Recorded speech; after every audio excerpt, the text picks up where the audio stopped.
Hello everyone, this is my second of 5 videos that I've uploaded today. If you haven't watched the first, it may be better to start with that one instead. In this video blog I want to explain how Karayiannas deceived us before contract. In the next video I'll explain how they then lied like buggers to try and wriggle out of that contract, and I'll cover the events that led up to them being arrested for assault and criminal damage. So back to their deception. Now remember, all supporting documents and the audio of my meetings are on my website, linebuilder.com. Okay, well, we were introduced to Christophos Karayiannas and Son Limited in May 2005 by an estate agent in Cyprus. We were after a 4-bedroom detached house in a rural setting in the Famagusta district near Paralimni. Now bear in mind, we are talking about the Southern Republic of Cyprus, the EU member. I know the Famagusta district is mostly in the north, but property problems happen in the south as well. Anyway, after looking at several other developers and what they had to offer, we liked to style and size a house that Karayiannas was selling. We then went with Karayiannas to find a suitable plot. Well, privacy in the garden was very important to us, and Karayiannas showed us this plot on the Agios Sergios site in Freneros that would be perfect. It was a corner plot with an existing bungalow one side and a road the other, and across the road was to be 2 more bungalows. This meant no one was looking into our garden or our swimming pool from anywhere. Karayiannas and the estate agent agreed it was a rare find. This was a large, expensive plot of 382 square metres, but with all this privacy, it was perfect for us. We negotiated the price of the house and the plot down to 163,000 Cypriot, including an 8x4 metre pool, a garage and various air conditioning units and other stuff. We left a small deposit of 1,000 Cypriot to secure the price and reserve the plot for us.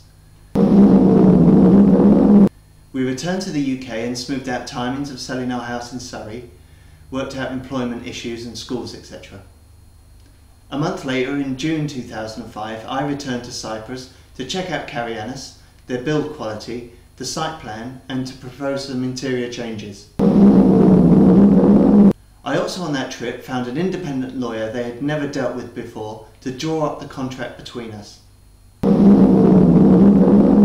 After that trip, the contract went back and forth a few times as we adjusted it to suit our needs. We also did some tinkering with the design of the house. It originally had an arch on the front, but with the power of Photoshop, I was able to suggest columns, which we thought would look better. Other changes we made to the house were the positioning of the windows, the toilets, the showers, the cooker and the sink. All of which is why we chose off-plan, to customise. In August 2005, the contract was signed and deposited in the land registry for specific performance. Our first instalment of 39,000 Cypriot was paid. In October 2005, the foundations of our house were laid. We were sent this photo from the Karayiannas office and told that all the requests for the interior changes were met. In the picture here you can see the other foundations, which at the time we assumed were for the bungalows across the road. In December 2005 we paid for the frame stage at 26,000 Cypriot. We had no problem keeping up with the stage payments for our home in Cyprus. Our house in Surrey went under offer very quickly. We also had a Virgin One flexible mortgage. Now with a lot of equity in our house, we could release about £200,000 sterling for the stage payments with just a phone call, 24/7. Of course this meant the more we took out, the more interest we would pay monthly, but that was fine. Christmas 2005 coming to New Year 2006 was a happy time. In 8 months we'd be set up in Cyprus and I'd start a new business there. Then, on the 20th of January 2006, Karayiannas emailed us photos of our house. We noticed none of the interior changes that we had requested were done. None of them. Not the removal of the downstairs toilet, not the shower room in the 4th bedroom, not the piping for the kitchen sink or the cooker, all of which we were told was important to get right at the foundation stage so the pipes could be laid correctly. Michelle at Karayiannas' office insisted there was no need to come over, but I immediately booked a flight for the 6th of February and thought 5 days should be long enough to sort out the pipework problems. On Monday the 30th, we received by email the engineer's certificate for the brickwork stage. So on the Thursday we transferred £26,000 to our solicitor in Cyprus. The following Monday, the 6th of Feb 2006, I arrived in Cyprus. I went straight to our house and was greeted with a shock. The site plan had changed dramatically. 3 new 2-storey houses had been placed where the road should have been. One had a tiny garden that butted up to ours, and 2 had balconies looking right into our pool. Our privacy had completely gone. We were now one of the worst off on the whole development. All these offending houses went up at the same time they laid our foundations. Remember this photo from 4 months prior? It makes more sense now, doesn't it? Other photos I was given between October and February were all cleverly positioned so as not to show these new offending houses.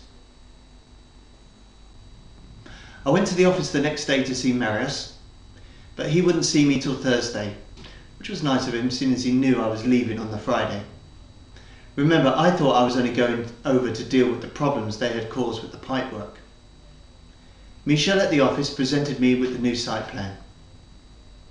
Okay, so this is the site plan we would sold the property with. Our house would be here, and these are the roads. Here are the bungalows. All this is admitted by Marius Karayiannas in the audio as well. You will also notice that they marked in some parking off the road and a children's playground. There was also to be a green area adjacent to our house. Now I have additional proof that this plan was never to be executed, but I'll save that proof for the court. This is the appendix in our contract. Our house is highlighted here. These lines are the same indications of the road system. Here again is the plan given with the appendix blended in. The road system matching up nicely. This is what it was changed to. The 3 houses placed where the road was to be. And a new road system to be introduced in 3 years' time, they say.